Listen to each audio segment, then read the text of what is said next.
আজ দুদিন ধরে কিছু খাইনি মহারাজ, কিছু সাহায্য করুন। এটা কি করে সম্ভব গোপাল? তুমি তো কম রোজগার করনি, কোথায় গেল সেই সব অর্থ? বিশ্বাস করুন মহারাজ, কিভাবে যেন সব অর্থ আমার কাছ থেকে চলে গেল। ও গোপালকে এই অবস্থায় যে দেখবো সেটা ভাবতেও পারিনি।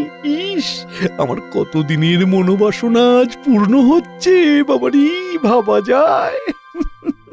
তোমার অর্থ তুমি বাজে খরচ করেছো, আর কি করবে? আমি চাইছি না মহারাজ, কিন্তু তবুও খরচ হয়ে যাচ্ছে। এটা কি সম্ভব গোপাল? তুমি চাইছো না অথচ তোমার জমানো অর্থ তোমার হাত দিয়ে খরচ হয়ে যাচ্ছে। এইরকম নির্ভেজাল গাল গল্প দেয়া কবে থেকে শিখলে গোপাল? ফাড়ামো বাদ দিয়ে এখন থেকে ফাজলামো শিখেছো? বাবা বাবা বাবা! গোপাল কোনো বিপদের মধ্যে পড়েছে, নইলে গোপাল তো মিতব্যয়ী, কোনো বাজে খরচ করে না।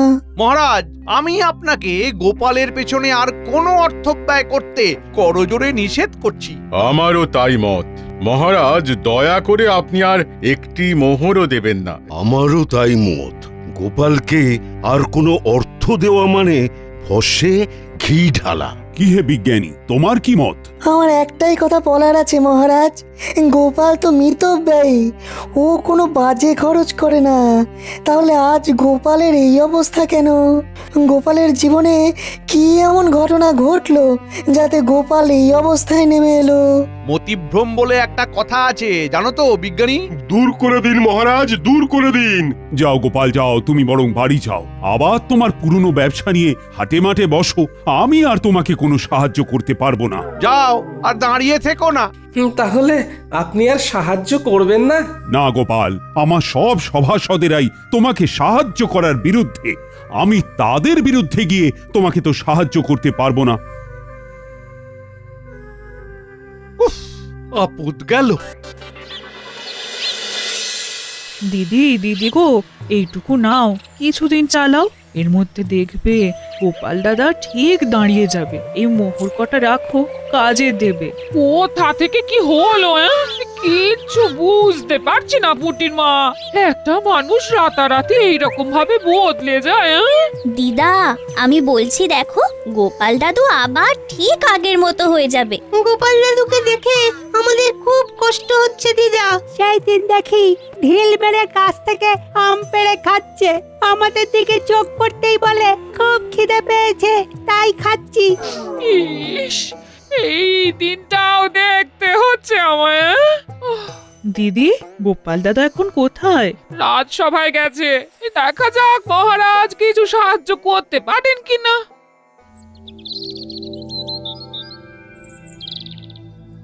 আমি একদম একা হয়ে গেলাম। কে বলে তুমি একা? এই তো আমি আছি না। দুঃখ থাকতে তোমার কিসের ভয়? তাই তো, তুমি থাকতে আমার আর ভয় কি? নাও, আর কোথায় টেনে নামাবে নামাও। এই তো সব সময় মিথ্যে বলছো। আমি শুধু তোমাকে টেনে নামাচ্ছি, হ্যাঁ, কাজের খবর দিচ্ছি না। ওই তো কাজের খবর আসছে, ওই বটা আর ঘটা তোমাকে কাজ দেবে। কি গোপাল? তুই আমার নাম ধরে ডাকছিস? নাম ধরে ডাকছে বলে কি এমন মহাভারত অশুদ্ধ হচ্ছে শুনি? হ্যাঁ, শোনো, সেই দিন গেছে, হ্যাঁ, আর তুমি এখন একটা সাধারণ লোক। তোমার সম্মান প্রতিপত্তি সব চলে গেছে, দয়ায় বেঁচে আছো। একটা কাজ করবে, আমাদের বাড়ির চারপাশটায় কাল ভালো করে জঙ্গল সাফ করে দিলে 2টো মোহর পাবে। বলো করবে কিনা বলো? বলে দাও করবে। করব। তাহলে কাল সকালে ভোর ভোর চলে এসো, খাবার নিয়ে আসবে, খোরাকি দিতে পারবো না। কি গোপাল, ঠিক আছে তো? এই কাজটা ভালো করে করলে তোমাকে আবার একটা কাজ দেব, ঠিক আছে? আরে সেলাম করো, বলো ঠিক আছে প্রভু, বলো ঠিক আছে প্রভু। যাও গোপাল, ঘরে যাও। কাজ কিন্তু একদম ঝকঝকে করে করতে হবে, ময়লা থাকলে কোনো মোহর পাবে না। বুঝেছো? বুঝেছি।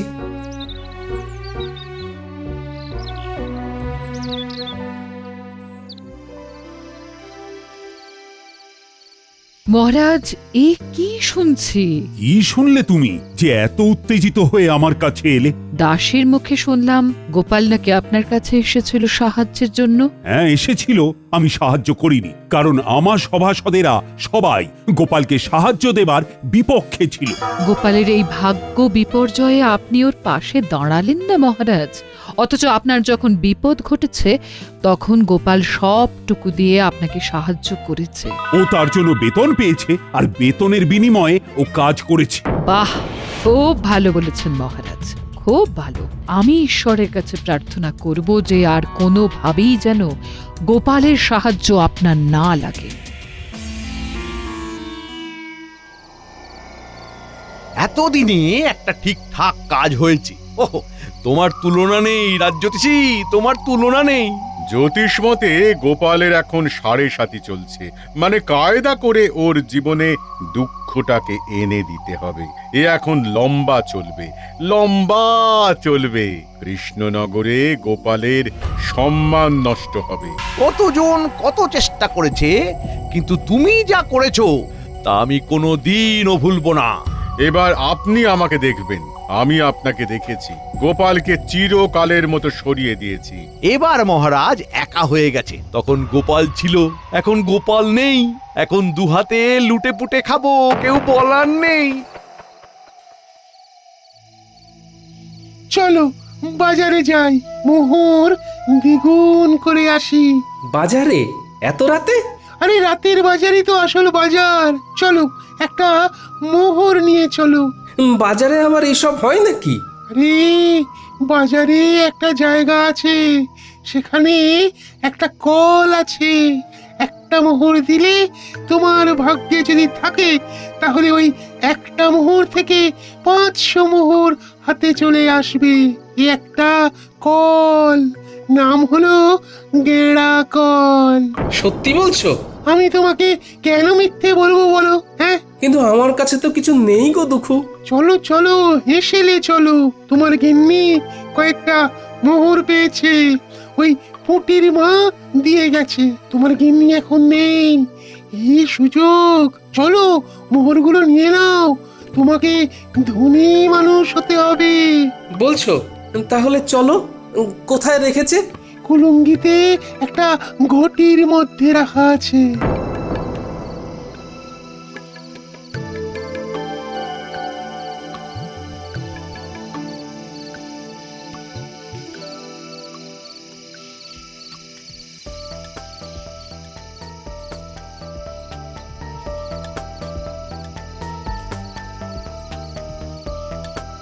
রান্নাঘরে মিনুর বাবাকে যেন যেতে দেখলাম।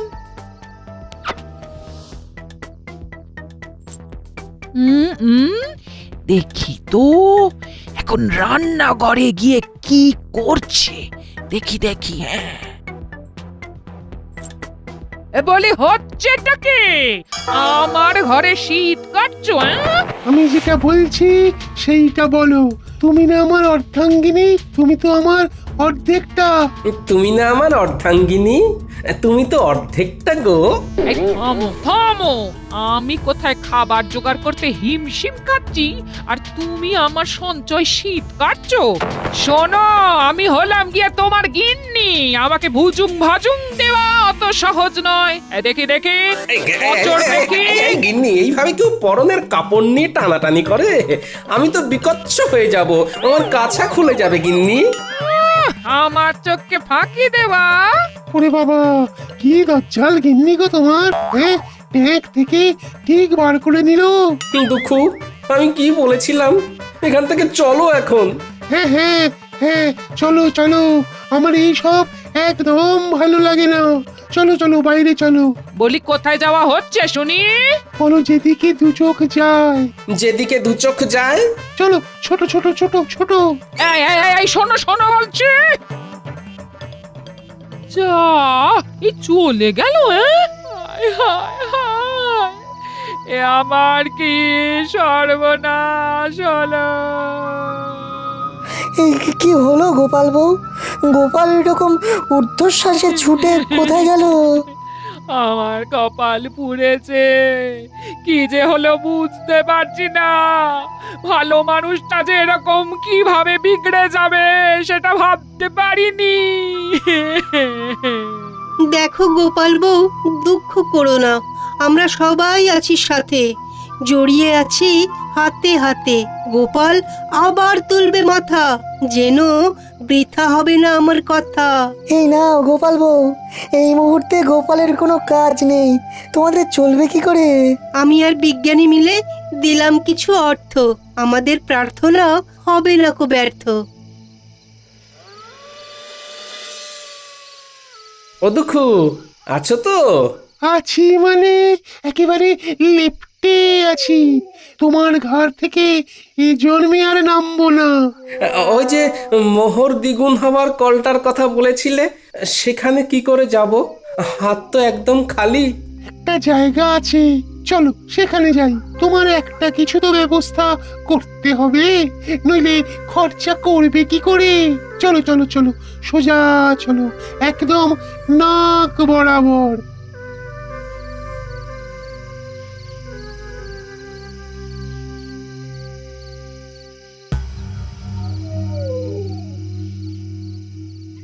কি হলো? তখন থেকে দেখছি নিজে নিজে ফিক ফিক করে হাসছো। কি হয়েছে? কি হয়েছে? এতদিনে শিখে ছিঁড়েছে। গোপাল বিদায় হয়েছে চিরতরে। এই গোপাল চিরতরে বিদায়? কি করে কি করে? কালো জাদু জানো? জাদু? জাদু আবার সাদা কালো হয় নাকি? কথাটা আবার পাঁচকান করো না। একটা পাতি লেবুর মধ্যে মন্ত্র পড়ে দুঃখকে জাদুর সাহায্যে ঢুকিয়ে রেখেছিল আমাদের রাজ্যতীষী। তারপর তারপর হ্যাঁ, তারপর সেই দিন রাতে আমি আর রাজ্যতীষী ওই লেবুটাকে নিয়ে গেলাম বটা ঘটার কাছে। ঘটার বটা, এই লেবুটা গোপালের বাড়ির দোরগোড়ায় রেখে দাও। গোপালের পায়ের চাপে যেই লেবুটা ফাটবে, অমনি ওই লেবু থেকে দুঃখ গিয়ে গোপালের ঘাড়ে চাপবে। ব্যাস, গোপাল দুঃখের কোপে পড়ে সবকিছু হারাবে। 1 মাসের মধ্যে গোপাল একেবারে পথের ভিখারি হয়ে যাবে। এসব সত্যি ঘটবে তো, না আগের মতো সব ভুলভাল হবে? আমার কালো জাদুবিদ্যাকে অবিশ্বাস করো না, কাজটা করেই দেখো না, মজা পাবে। রাজকর্মচারী যদি হতে চাস তাহলে আমরা যেভাবে বলছি সেইভাবে কাজ কর। ঠিক আছে, দিন। এবার চলো, আজ রাতের মধ্যেই এটা করতে হবে। খুব ভালো সময়, আজকের পরে আবার 6 মাস পরে এই তিথি আসবে, সুতরাং বুঝতেই পারছো। পারছি। তাহলে এক্ষুনি চল, আমাদের চোখের সামনেই ঘটনাটা ঘটুক। চলুন তাহলে। তারপর তারপর হ্যাঁ, তারপর সেই অমাবস্যার রাতে আমরা 4 জন গোপালের বাড়ির কাছে এসে দাঁড়ালাম। ঠিক এই জায়গাটাতেই লেবুটা রাখো। হ্যাঁ, এখানে এখানে। সেটা না হয় রাখলাম। গোপাল দাদা না এলে তো হবে না। আরে আমরা এসেছি কি করতে? ওকে ডেকে বাইরে বার করব, তোমরা দেখে যাও খালি খেলাটা। তোরা তোদের কাজটা কর, নে নে রেখে আয়। রেখে এসে লুকিয়ে পড়ো। মন্ত্রীমশাই আপনিও লুকিয়ে পড়ুন। আর হ্যাঁ বটা, লম্ফটা আমার হাতে দিয়ে যা। এইখানে লেবুটা রাখলাম। গোপাল, ও গোপাল, একটু বাইরে এসো না। কে? আরে আমি রাজ্যতীষী। তোমার সাথে একটা খুব জরুরি প্রয়োজন আছে, একবার বাইরে এসো না গোপাল। ও বাবা, এত রাতে রাজ্যতীষী? আসছি।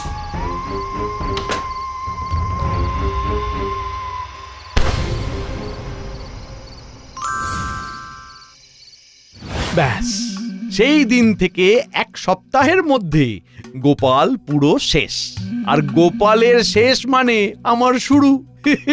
এবার দেখো কিভাবে আমার সঞ্চয় বৃদ্ধি করব। প্রথমেই তোমাকে 7 নলি একটা হার দেব, বুঝেছো? সত্যি বলছো? সত্যি সত্যি সত্যি, এই 3 সত্যি।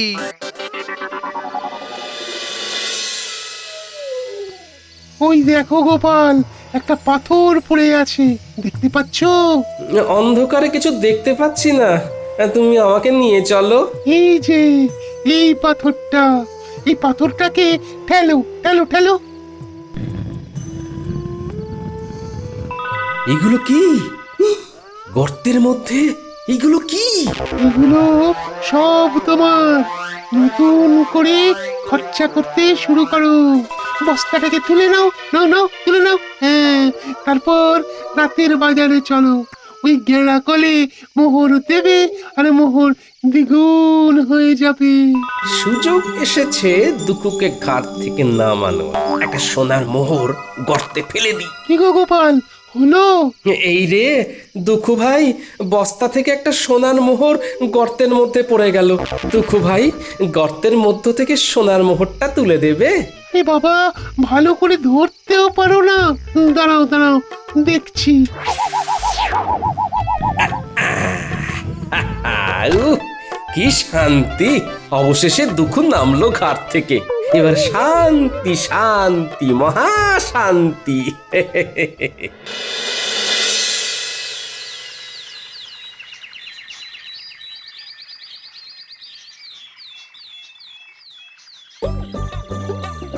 এই ঘটা, ওই দেখ গোপাল দাদা নাতি নাতনিদের নিয়ে বাজার করতে এসেছে। ওর তো আমাদের বাড়ির জঞ্জাল পরিষ্কার করার কথা ছিল। তাই তো, চল দেখি। কিরে পুঁটি, ন্যাপলা, গুলটে, আমার বানর সেনা, বল এই ইলিশ মাছটা নিয়ে নি। হ্যাঁ হ্যাঁ, নিয়ে নাও গোপাল দাদু। আজ শুধু ইলিশ দিয়েই ভাত খাবো। ইলিশের নানা পদ, ভাপা ইলিশ, সর্ষে ইলিশ, ইলিশের পাতুরি। কি গোপাল, তোমাকে না বলেছিলাম আজ আমাদের বাড়ির চারধারের জঙ্গলগুলো সাফ করে দিতে? শোনো বটা ঘটা, আমার ঘরের নালাটা জঞ্জালে জমে গিয়েছে। একটু ঝাঁটা কোদাল দিয়ে পরিষ্কার করে দিও কেমন? তোমাদের 3টে করে সোনার মোহর দেব। তাড়াতাড়ি এসো কিন্তু, নইলে অন্য কাউকে দিয়ে করিয়ে নেব।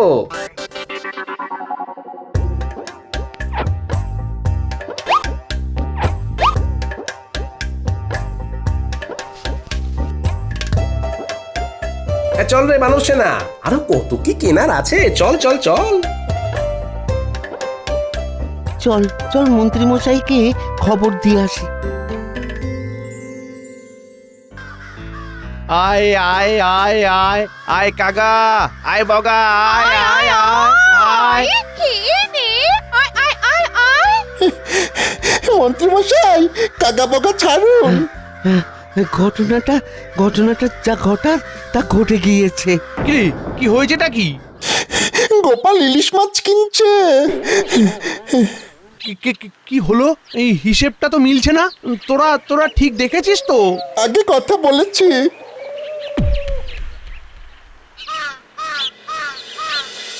এই তো, আবার তোমাকে নিজের জায়গায় দেখতে পেয়ে খুব ভালো লাগছে। তা কি হয়েছিল গোপাল? বুদ্ধিতে এর কোনো ব্যাখ্যা নেই বিজ্ঞানী। একদিন রাতে রাজজ্যোতিষীর গলার আওয়াজ শুনে ঘুম থেকে উঠে বাইরে বেরোতেই পায়ের নিচে একটা লেবু পড়ে গেল, আর সাথে সাথে আমার ঘাড়ে একটা ভারী কি যেন একটা এসে বসে পড়লো। তারপর আর কিচ্ছু জানি না, বুঝলে? এখন কেমন লাগছে ঘর? হালকা ফাঁকা, নাইকো ভার। আরে কাল রাতে ঘাড় থেকে দুঃখুকে নামিয়ে দিলাম, ব্যাস। বিষয়টা একটু খুলে বলো তো গোপাল। বলছি।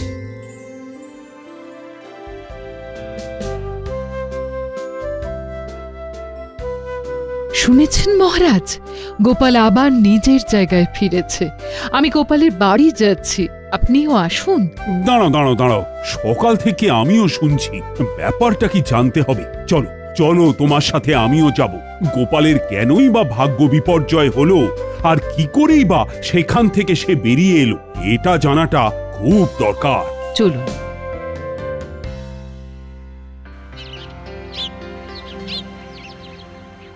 এবার বুঝলে তো? দেখো, এইসব আমার বিশ্বাস হয় না, তবুও বলছি এর মধ্যে রাজজ্যোতিষীর সাথে মন্ত্রী মশাইও আছেন। বাবা বাবা বাবা, তোমাকে দেখে কি ভালোই যে লাগছে। ফিরে এসেছো? গেলাম আর কোথায় যে ফিরে আসবো। কাঁধের ভারটাকে শুধু নামিয়ে দিলাম, ব্যাস, হালকা হলাম। কাঁধের ভার? কাঁধে কিরকম ভার ছিল তোমার? কই গো গোপাল, তোমাকে দেখি। আমি কি বলেছিলাম? গোপাল ঠিক নিজের জায়গা ফিরে পাবে। কি ব্যাপার হয়েছিল গোপাল, আমাকে বলো। কি আর বলবো মহারাজ, আমার ঘাড়ে বসেছিল দুঃখু। সে আমাকে সব বাজে রাস্তাগুলো দেখাচ্ছিল, আমাকে কপর দক্ষিণ করে দিয়েছিল। আমি এক্ষুনি গিয়ে আবার গর্ত থেকে দুঃখকে বার করে দিচ্ছি। আমি একটু আসছি মহারাজ। একটা কাজের কথা মনে পড়ে গেল হঠাৎ। আসি।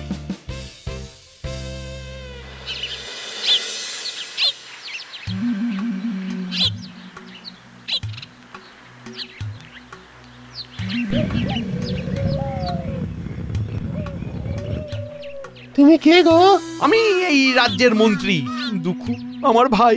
যাও যাও, আবার গিয়ে গোপালের ঘাড়ে চাপো, ওকে আবার সর্বশ্রান্ত করে দাও। তুমি ওকে এত উপকার করলে, ও তোমার ক্ষতি করলো দুঃখু। না, গোপালের কাছে আর যাব না, ও বড় ভয়ঙ্কর। তার চেয়ে তুমি বরং খুব ভালো। তুমি আমাকে মুক্ত করেছো, যে মুক্তি দেয় তাকে কি ছেড়ে যেতে হয়? হ্যাঁ, আজ থেকে আমি তোমার কাছে থাকবো। হ্যাঁ। বলো কি? না না না না দুঃখু, না না না